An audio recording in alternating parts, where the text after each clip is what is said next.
Buongiorno amici di YouTube, è arrivato l'inverno. Sapete che le vostre finestre in PVC possono essere regolate in modalità inverno o estate? No? E allora guardate questo video.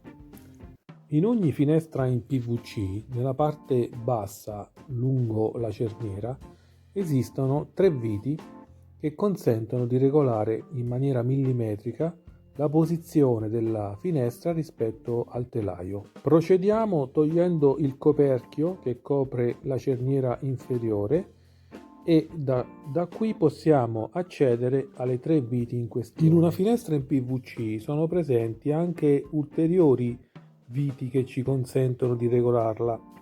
Queste sono in basso, poi in alto ce ne sono delle altre che però al momento non ci interessano.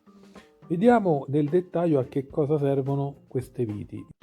Quando la finestra non chiude bene nella parte orizzontale, quindi quando facciamo fatica a chiudere la finestra perché sbatte nella parte sotto, vuol dire che bisogna agire sulla vite numero 1, cioè bisogna alzare la posizione verticale della finestra. In questo modo agevoleremo la chiusura. Inseriamo la nostra chiave, nel mio caso esagonale, ma la vostra potrebbe anche essere una Torx, e iniziamo a girare per regolare l'altezza della finestra. Fate diverse prove aprendo e chiudendo e vedrete qual è la posizione ottimale di scorrimento verticale per far chiudere correttamente la finestra. Questo è il movimento che farà la nostra anta con la regolazione della posizione verticale, vite numero 1.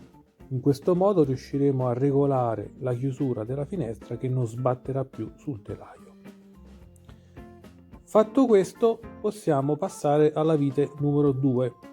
La vite numero 2 si regola nel mio caso con una Torx, ma anche con una chiave esagonale, serve per regolare la profondità della finestra, cioè per allontanare o avvicinare la finestra, l'anta della finestra al nostro telaio, e questa vite quindi è importantissima per regolare la tenuta della nostra finestra, perché capite bene che più è aperta, più è verso di noi l'anta e più passerà aria.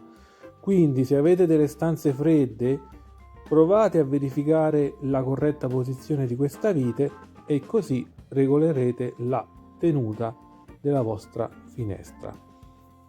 A questo punto passiamo alla regolazione numero 3. La vite del numero 3 è il movimento orizzontale.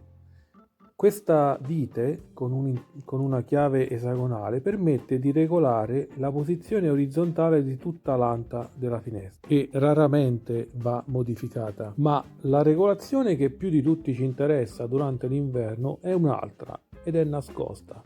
È la regolazione estate-inverno. Se aprite la vostra finestra in PVC troverete all'interno della serratura che ci sono questi perni, questi nottolini che hanno una forma irregolare.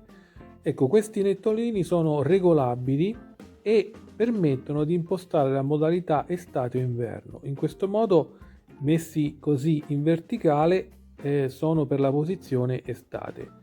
Vediamo come regolarli sulla posizione inverno. Nella posizione inverno vengono messi in orizzontale e permettono alla guarnizione di aderire maggiormente al telaio della finestra.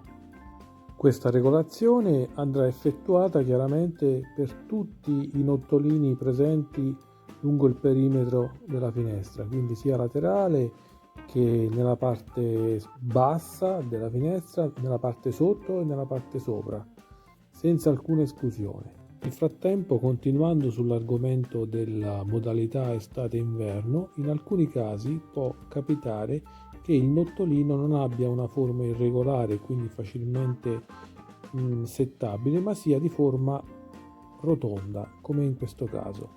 In questo caso la regolazione si può effettuare comunque in maniera leggermente diversa, non essendoci una forma che ci indica la posizione corretta. Basta inserire la chiave Torx necessaria e per effettuare la regolazione alla massima tenuta della finestra inseriamo il pollice tra il nottolino e il telaio e andiamo a girare con la chiave fino a quando non sentiremo una maggior pressione sul nostro dito.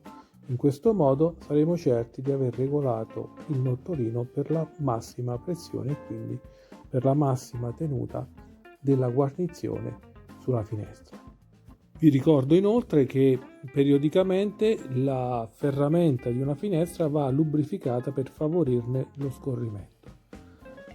Per concludere, quando una finestra Vasistas vi si apre in modo anomalo, come in questo caso, cioè sia con l'apertura orizzontale che Vasistas, e non sapete come chiuderla, ecco qui un semplice trucco. C'è una piccola leva che serve appositamente per sbloccare e poter chiudere la maniglia della finestra allorquando si verifica questa situazione. Bene amici, spero che il video vi sia piaciuto, io vi do appuntamento alla prossima e vi invito a iscrivervi al canale.